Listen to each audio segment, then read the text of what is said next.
النهارده هنكون معاكم في تطبيق عملي في الدوبلاج على طبقات الصوت. المشهد اللي معانا النهارده لكيارا وتيمون وبومبا. بومبا هيكون طبقة عميقة، طبقة قرار، طبقة القرار للأحجام الكبيرة زي بومبا. ونيجي لطبقة الجواب كيارا. الأطفال الصغيرين كنا دايما بنقول الشخصيات النسائية والأطفال الصغيرة دايما بيستخدموا طبقة الجواب. أما طبقة الجواب هتلاقيها مع شخصية مهيبرة أو اكتف قوي زي تيمون. تعالوا كده نشوف المشهد ونلعبه سوا مع بعض. ايه، استني، تعالي، انا بلعب معاكي. الصيادة المرعبة حصرت فريستها. ياه، جميل، البراري. يا ترى في ايه هناك؟ ما تخافيش يا كيارا، عمك بومبا جاي. يا سيمبا استر. يا سيمبا اطمن، لقينا لك بنتك بس رزعنا على دماغها خنزير. ايه، تحب نجني من اسعاف؟ كيارا لو جينا نشوف بومبا هو بينزل لطبقات عميقة، جينا نشوف تيمون بيطلع لجواب، جينا نشوف كيارا هتلاقيها في طبقة الجواب. بومبا سيمبا قال حط عينك عليها. ايه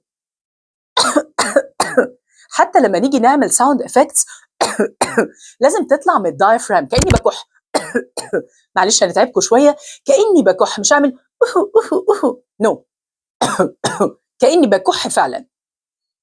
آسف، دلوقتي يا سيادة الأميرة ولاد الملوك ما يخرجوش لوحدهم، كان ممكن تتعوري. خلي بالكم ان الصوت العميق ده انا بستخدم الدايفرام، يعني بطني كمان بتستخدم معايا، لان ممكن الصوت ده من الحنجره يجرح الحنجره. خلي بالك انك تستخدم الدايفراماتيك بريذنج او الحجاب الحاجز او بطنك في التنفس عشان تدي سبورت للتنفس.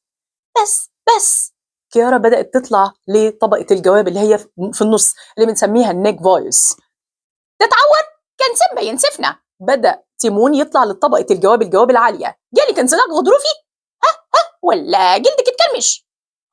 تيمون، حصلت لي مرة، تبقى رزلة. دي بتجنن حبيبتي، جلدك ناعم، لازم تفضلي في الظل والا جلدك يتكرمش. لو تلاحظوا تيمون ليه حركات، فكل ما يكون الشخصيه الكاركتير اللي معاك ليها موفمنتس لازم تعملها، لازم تعمل الحركات دي سواء بالفيزاج، بالوش، فيشل اكسبريشن، او حركات الايدين، او حركات حتى جسمك. يعني هتلاقي تيمون دايما بيحرك كتافه او جسمه كله بيتحرك لان هو شخصيه هايبر قوي. ممكن تخلونا اتكلم بقى؟ لا مؤاخذة، ما خدتش بالي، بتقولي حاجة يا أميرة؟ أنا مش مجرد أميرة وخلاص، أنت عارف جوايا إيه كمان؟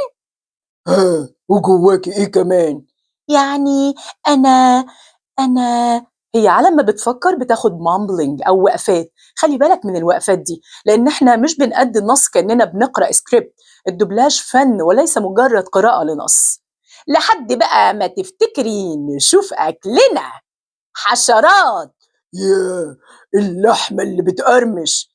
اللي كلها بروتين. في حد دايما يسألني ازاي الصوت ما يهربش مني من تيمون لبومبا او كيارا، ازاي بتحافظي على الصوت ده. هنعمل لكم ان شاء الله فيديو كمان، فيديو جاي عن مهارة الانتقال الصوتي، ازاي تنقل ما بين طبقة لطبقة او تنقل ما بين شخصية كرتون لشخصية تانية من غير ما صوتك يقلب او من غير ما صوتك يهرب منك. تعالوا نرجع. اللي كلها بروتين. اخس ياه، طب وانت ايه رأيك؟ ها، بحبها موت.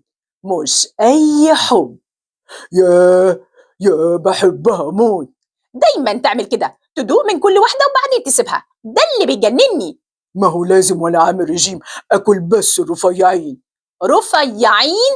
بومبا يا صاحبي الملزلز، اللي بالكريمة هي اللي فيها الطعم. رفيعة بالكريمة، رفيعة بالكريمة، رفيعة، بالكريمة، رفيعة، بالكريمة. تبقى لز تبقى لز من غير حشو. من غير حشو.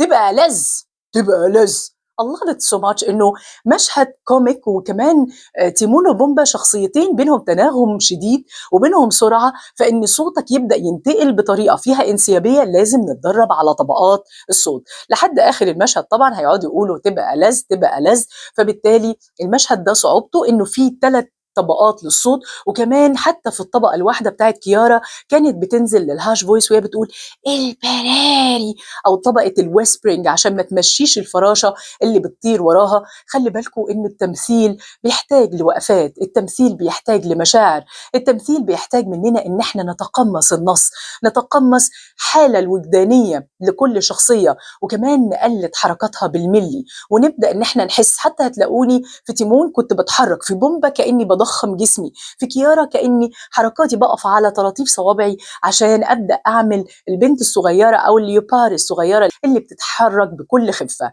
انتظرونا إن شاء الله في فيديوهات جاية، وهنعمل لكم إن شاء الله دوبلاج هنتدرب فيها على طبقات الصوت، وهنتدرب على مهارات كتيرة زي الانتقال الصوتي، مهارات كتيرة زي التقمص الوجداني، مهارات من إنك تعرف إزاي تكلم الشخصية الكرتونية أو إزاي تمثلها صح. احنا مالنا بنقول نقلدها، لكن نمثلها صح. لو عجبكم الفيديو ما تنسوش تعملوا شير ولايك وسبسكرايب، وكمان تشيروه مع كل حد مهتم بالدبلاج والتعليق الصوتي، او اي حد مهتم انه يلون صوته. على فكرة انت ممكن حتى لو انت بتشتغل كمحاضر، لو بدأت تتدرب على سكريبتات زي الكرتون او الدبلاج او التعليق الصوتي، هتلاقي صوتك فيه مرونة عالية، وصوتك بيلون معاك وبيبقى فيه تلوين حلو جدا، تعرف تعمل بيه اي سكريبت، او تعرف تعمل بيه او تؤدي بيه اي مادة او اي نص او اي محاضرة او اي خطاب انت بدك تقوله. نشوفكم كل الخير والحب، وما تنسوش تعملوا شير ولايك وسبسكرايب. Thanks so much.